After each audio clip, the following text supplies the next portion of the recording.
Hello, and welcome to Mind and Money Show, where we talk all things mindset, money management, and our entrepreneurial journey. Along the way, we're going to throw in some amazing guests for good measure. I'm Shane Hyland. I'm Gareth.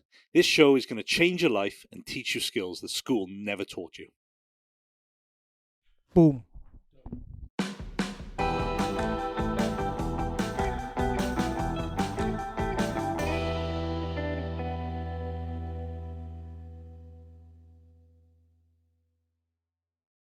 But how to boost your investment returns by 3%. And watch this. Yeah, this is a true fact. You can actually potentially boost your investment returns by 3%.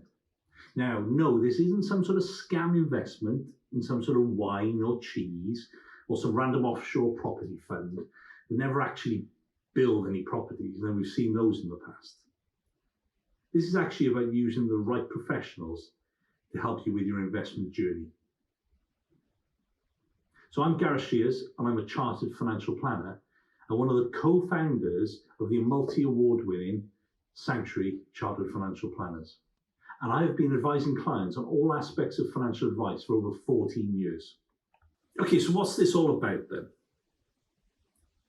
Well, Vanguard have been carrying out the Advisor Alpha Concept survey since 2001. Okay, in creating the Vanguard Advisors Alpha concept in 2001, they outlined how advisors could add value, or as they call it, alpha, through the relationship-orientated services such as providing wealth management via real financial planning. Helping with discipline and guidance, rather than trying to outperform the market. Okay, since then, their work in the support of the concept has continued. And this paper takes Advisor's Alpha framework further by attempting to quantify the benefits that advisors can add relative to others who are not using such strategies. Now, each of these can be used individually or in a combination, depending on the type of strategy out there. Okay, so Vanguard believe implementing the Vanguard Advisors Alpha framework can add around about 3% in net returns for clients and also allow them to differentiate their skills and practice from others. But remember, like any approximation, the actual amount of value added may vary significantly depending on the client's circumstances. Now, this is how they say you can add an extra 3% returns using an advisor. Okay, so now let me caveat this again. Now, this isn't guaranteed and will vary from advisor to advisor. But let me tell you one thing, you will be better off. Okay, so the first one is suitable asset allocation. So in short, that means making sure you have a well-diversified portfolio containing all the great companies of the world.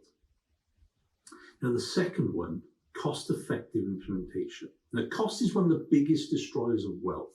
So ensuring you don't pay too much for your platform and funds is one part of what a financial advisor should be able to do for you. Now, remember, as we always say, we can control cost, but we can't control what happens in the market. So if we can make sure you're not paying too much for your investments or for your platform, then we can control that cost. Okay, the third one, rebalancing your portfolio. Now, making sure your investments stay aligned to the original setup is key, as you don't want to have too much in bonds, which would be too low a risk, or too much in equities, which might increase your risk above and beyond what you're actually comfortable with.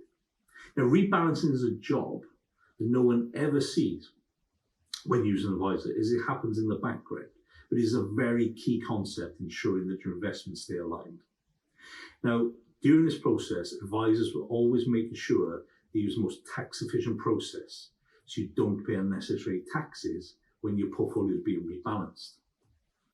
Okay, the fourth one, which actually says a huge one, is behavioral coaching. So this is something we do a lot with our clients, okay? And it is actually the biggest part of real financial advice. Now, it's stopping you doing the wrong thing at the wrong time for the wrong reasons. So what a financial advisor does is making sure you don't try and jump in and out of your investments when you see some sort of short-term volatility in the markets. Staying strong and trusting in the process and what history tells us will actually happen with investments. Your investments will go up and down over time, but actually the behavior side of it is just trusting the process and making sure that your financial plan is set out and nothing has changed. And that's where we use cash flow forecasting for a lot of this. Number 5 is actually tax allowances. Now, making sure you use your tax efficient allowances each year.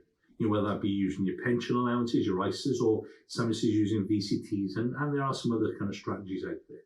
Now, this saves you huge amounts of tax on the growth of your investment, meaning your overall performance is much better. Now, financial advisors know all the proper ways to use tax efficiency throughout your investments and your portfolios to make sure you get the best result. So, 6th one, withdrawal order. Now, making sure if you need to take money out of your investments, it's done so in the right order, the most tax efficient way of doing it. So just to show you a simple example of this. Now, inheritance tax is at 40% generally. So we've had many clients in the past come to us with large cash sums and a pension, and they're drawing all their income needs from their pensions and leaving their cash alone. Now, money held in pensions, if you didn't already know, in the format of defined contribution, are protected from inheritance tax. Therefore, it may make more sense to draw from your cash reserves or your investments that are not protected from inheritance tax. So that reduces your estate value naturally, keeping your pensions until you actually really need to use them. Because you can always pass those on to loved ones. You can leave your pension to your partner, your children, your grandchildren, or even good old Barry down the pub if you really want to leave it to him.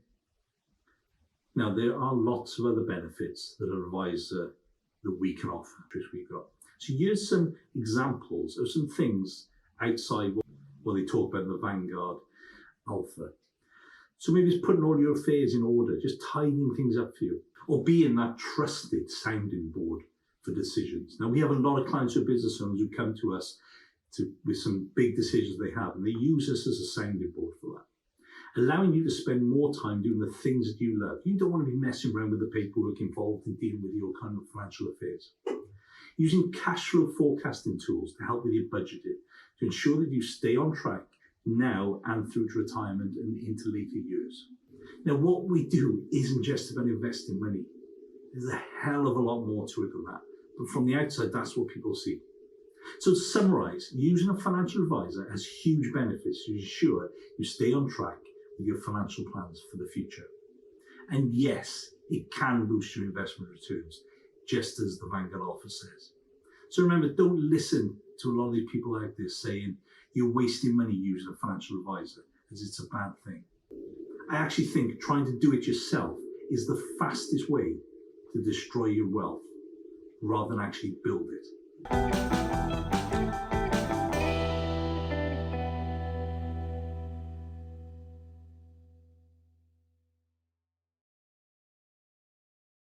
Thanks for listening, and if you enjoyed this episode, then please subscribe and remember to follow us on social media for more content like this.